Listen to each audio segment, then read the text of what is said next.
안녕하세요. 반갑습니다. 여러분은 혹시 컴플렉스를 가지고 계신가요? 저는 많이 있습니다. 키도 그렇고 보시다시피 눈도 좀 졸리게 생겼다는 사람들이 있거든요.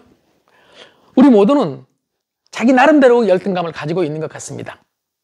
그게 스펙이든 외모든 그 무엇이든 간에요. 그리고 스펙이 좋고 외모가 뛰어난 사람도 자기보다 더 좋은 사람들과 비교하면 우린 열등의식을 가질 수밖에 없죠. 모든 인간은 열등감을 가지고 있습니다. 그 이유가 뭘까요? 우리 인간은 모두가 어렸을 때, 갓난 아기 때요, 아주 무한히 약한 존재였습니다. 부모님의 도움 없이는 그 어느 것도 할 수 없는 그런 약한 존재. 그때 우리 몸속에 열등감이 배어들었다고 심리학자들은 주장을 합니다.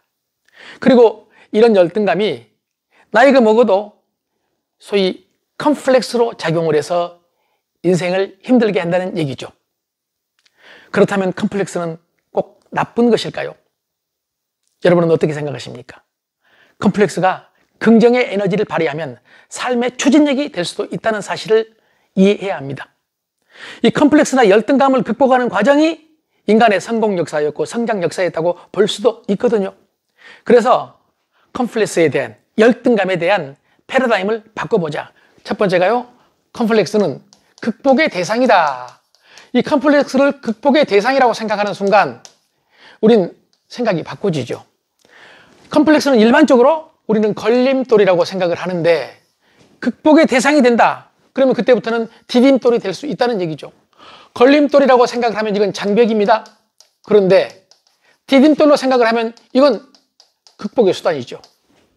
극복을 하면은 전화위복이라고 하죠. 전화위복. 그리고 전화위복을 통해서 우리는 행복해질 수 있다. 말을 한번 만들어 볼까요? 극복, 전화위복, 행복. 3복입니다. 3복입니다. 3복이요. 극복을 통해서 행복을 찾아간다는 얘기죠. 러시아의 대문호 톨스토이를 아시죠? 이 톨스토이는 어렸을 때 아주 극심한 외모 컴플렉스에 시달렸다고 합니다.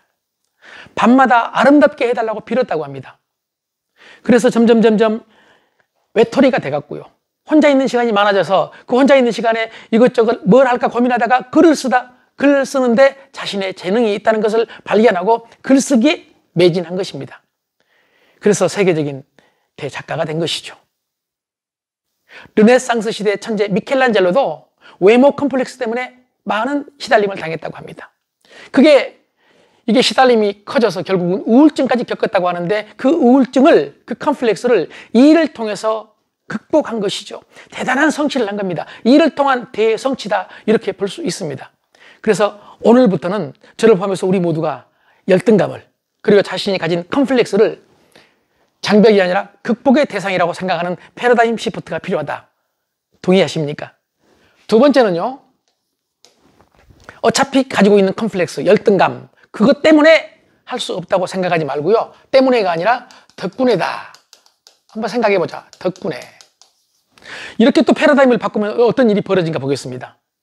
일본에서요, 경영의 신, 이미 작고 하신 분이지만은 경영의 신이라고 하면은 지금 파나소닉이죠. 과거에는 마쓰시타 전기, 세계적인 IT 회사였는데 이 파나소닉을 창업했던, 그리고 키웠던 마쓰시타 고노스케를 말합니다. 예, 소위 경영의 신이라고 부르는 이 마쓰시타는 어렸을 때요, 아주 가난했습니다. 몸도 아주 약했습니다. 초등학교도 졸업을 못할 정도로 학력도 낮았습니다. 나중에 마쓰시타가 성공해서 자신의 성공 비결을 묻는 사람들에게 이렇게 세 가지로 말했습니다. 첫째, 나는 너무나 가난했다. 그래서 어렸을 때부터 신문팔이, 구두 닦기 안 해본 게 없다. 수없이 많은 경험을 했다. 경험 자산을 쌓았다. 그러니까 가난 덕분에 경험 자산을 쌓을 수 있었던 것입니다. 두 번째는요, 몸이 약했다고 합니다. 아주 어렸을 때는 너무 몸이 약해서 1년 중 절반을 누워서 지낼 정도였다고 합니다. 그래서 자기는 평생 몸을 관리했다. 운동도 하고 마음 관리도 하고 평생 마음을 관리하고, 그래서 몸이 약했기 때문에 힘든 게 아니라 몸이 약한 덕분에 96세까지 건강하게 살 수 있었던 얘기죠. 그리고 세 번째는요, 배우질 못했죠. 초등학교 중퇴니까. 그래서 그 덕분에, 때문에가 아니라 그 덕분에 마쓰시타는 세상의 모든 사람을 스승으로 여겼다고 합니다. 그래서 질문을 많이 했죠. 그가 경영자 시절에 직원들에게도 질문을 많이 한 질문 경영으로 유명합니다. 신입사원한테도 배우고 대리 과장한테도 배우고 임원한테도 배우고요. 고객한테도 배우고요.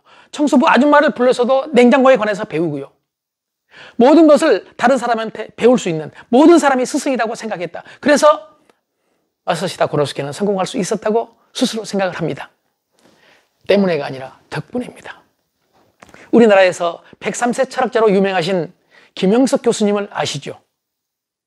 지금 그분은 103세인데도 불구하고 건강하게 활동하고 계시죠. 강연 활동도 하시고요. 김영석 교수님이 어렸을 때 너무나 몸이 약했다고 합니다. 그래서 어머니가 이 아이가 20년만 살 수 있도록 해달라고 빌었을 정도로 약했다고 합니다. 그런데 오늘날 김영석 교수님 건강하시잖아요. 그분은 자기 몸이 약했기 때문에가 아니라 약한 덕분에 평생 조심조심 몸 관리를 하고 평생 조심조심 마음 관리를 했답니다. 그래서 스트레스를 받지 않기 위해서 미리미리 준비하는 습관도 만들어졌고요.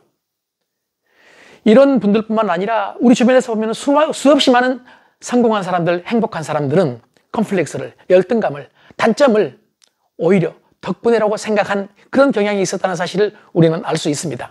세 번째는요. 컴플렉스에, 열등감에 당당히 맞서라. 당당히 맞서라. 요즘 여러분 스마트폰 다 있으시잖아요. 이 스마트폰을 만든 스티브 잡스, 이미 고인이 됐지만은요. 스티브 잡스에 대해서 얘기할 때 많은 사람들이 레오나르도 다빈치 이후 최고의 천재라고 표현했거든요. 그렇다면 역대 최고의 천재는 레오나르도 다빈치라는 얘기 아니겠습니까? 그렇다면 다빈치는 당대에 최고 천재의 대접을 받았을까요? 엘리트 대접을 받았을까요? 아닙니다. 그런 대접 받지 못했습니다.